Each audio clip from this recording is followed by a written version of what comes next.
Chicago.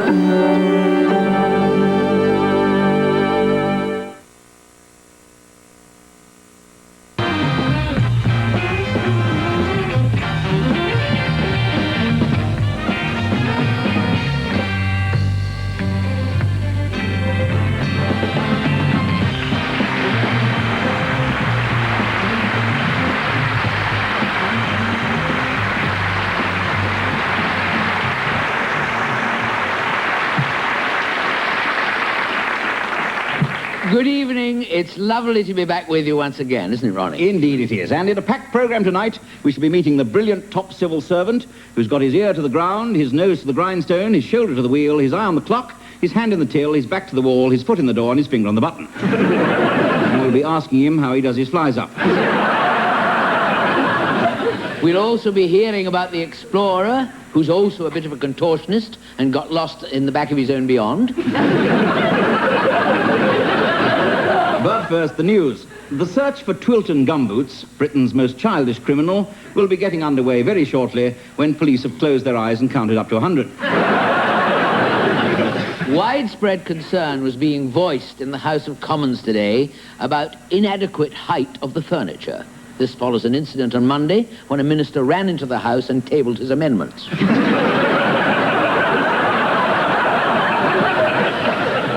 And at the exhibition of motorway art, which opened at the Hayward Gallery this morning, an oil painting of the Drive Slowly sign was so realistic that 59 people completely ignored it. Finally, fears that standards are dropping at the annual cattle show were confirmed today when the Best of Breed prize was won by a tin of oxtail soup. But now a sketch featuring Mr. Ronnie Corbett, whose wife tries not to bring out the beast in him because she's afraid of mice.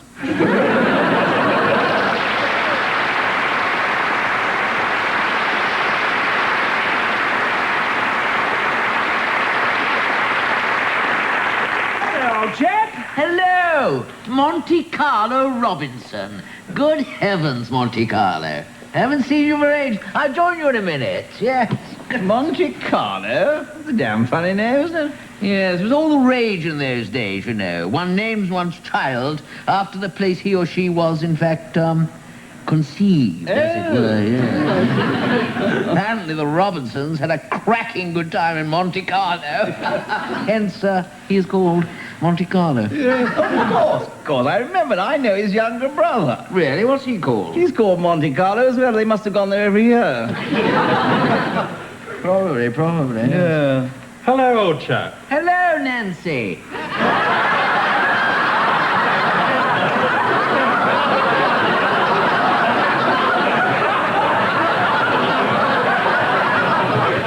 Nancy? He was actually conceived in Northsea. You see. The car broke down on the way to Monte Carlo. He's since been anglicized. Has he? I mean, and is now called Nancy. Yes. Well, of course, the way cars break down nowadays, there must be Nancy boys everywhere. Yeah. Hello there, old chap. Hello, Ramsgate.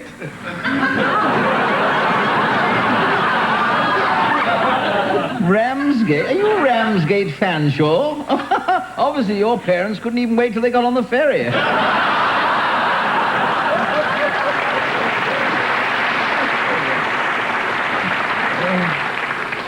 Tell me, Henshaw, you're not named after the place you were, Oh, no, absolutely not. Certainly not. A letter, Mr. Fanshawe.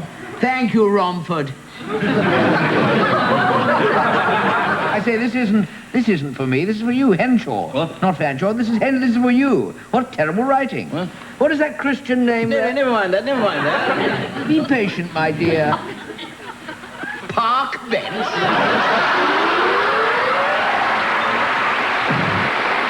Good evening. Equality.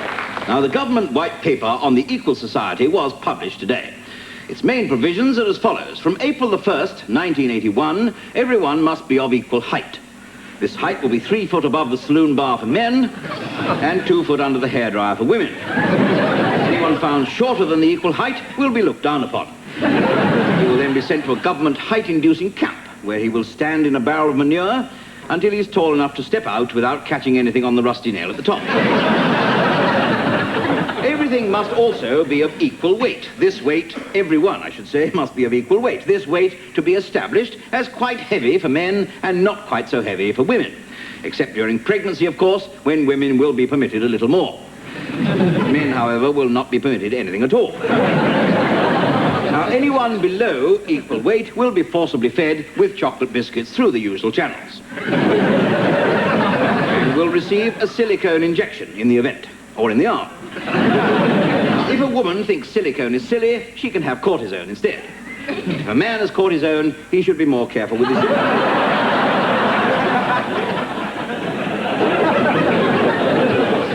People must also be of equal colour. There will be a choice of complexion, peaches and cream, salmon and shrimp, or blackberry and custard.